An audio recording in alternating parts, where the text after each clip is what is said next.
SIS program has really three parts to it. Yeah. Classroom sessions, number one, which we do about 3 days a week in the morning. Number two, we have what we call site placements. It's like an internship where 2 or 3 days a week you will work with an organization. Oh, yeah. All day doing work with them. And then the third part of the program are the site visits, where we'll go to a place for maybe 2 hours, and people have an opportunity to talk with and learn from people who are leading those businesses or organizations.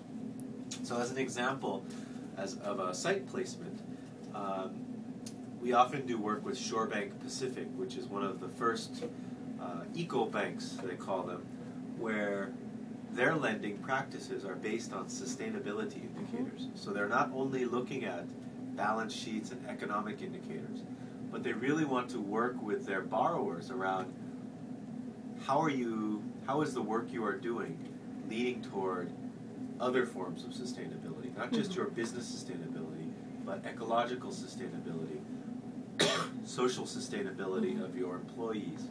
All of these things they take into consideration when they're working with their clients. So iLeap is actually one of Shorebank's clients, and we also have a close working relationship with them. So for the site placements, we often will place our SIS participants to do work with them. Often it's doing research and development for new clients that Shorebank might have. It might be an industry analysis, but they work closely with one of Shorebank's vice presidents to really get an inside perspective on what it's like to work in this eco bank or alternative bank, which is really a great opportunity. Yeah. So we feel that our SIS program provides the integrated learning that you can't find anywhere else. Yeah. That is true. Yeah. Okay, so do you have any feedback from the participants? Yeah, so one of the things that we really put a lot of emphasis on in all of our programs, but really on SIS, is building strong relationships with the people in our program, because we really believe that from iLeap's perspective, that social change happens when you have strong relationships. Change emerges out of those connections and relationships. So in all of our programs, we have a very strong emphasis on personal development connected to social engagement. So because of that, we develop very strong relationships with the people in our program, and we want to maintain those.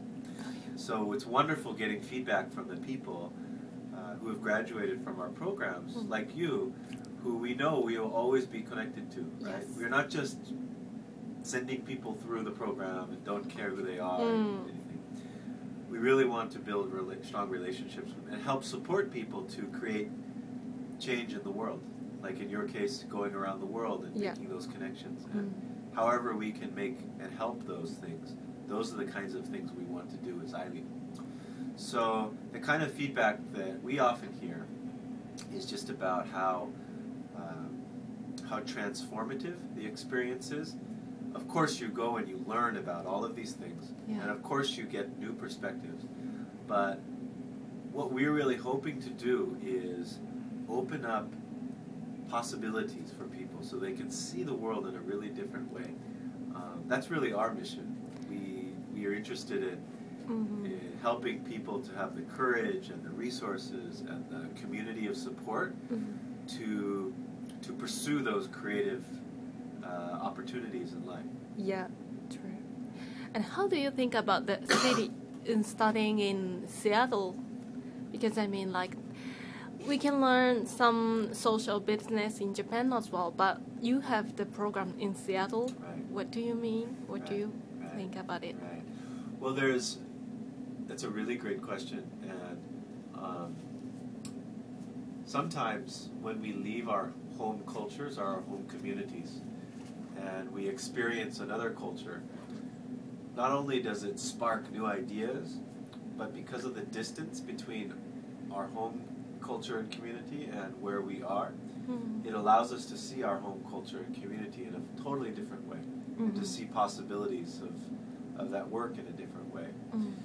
And so that's part of the design of this SIS program. It's also part of the design of our fellowship program because we bring people here and take a pause to be able to stop and reflect and think differently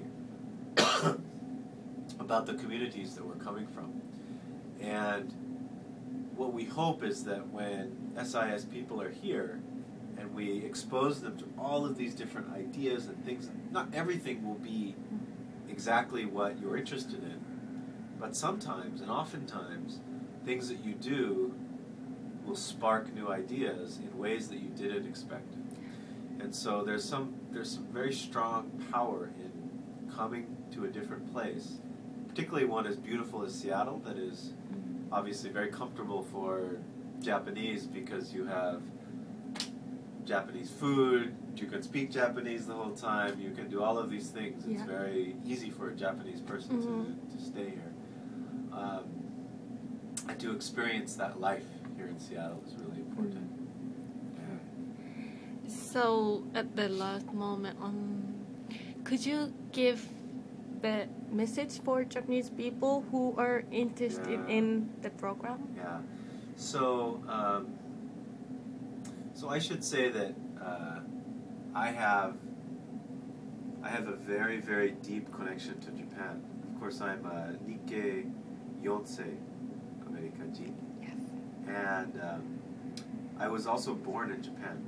In Tokyo. Oh, really? When my parents were working in Japan. Both of them are Americans, but I was born in Japan. And so it was not until I was 25 years old that I went back to Japan for the first time. I was born, I was there for 6 months, left, and did not come back until I was 25. But at that time, when I was 25 and I returned to Japan, I didn't speak any Japanese, and I didn't know much about Japanese culture or anything. I only knew a few words that my grandmother would say to me, like, urusai, or, and of course lots of food words I knew.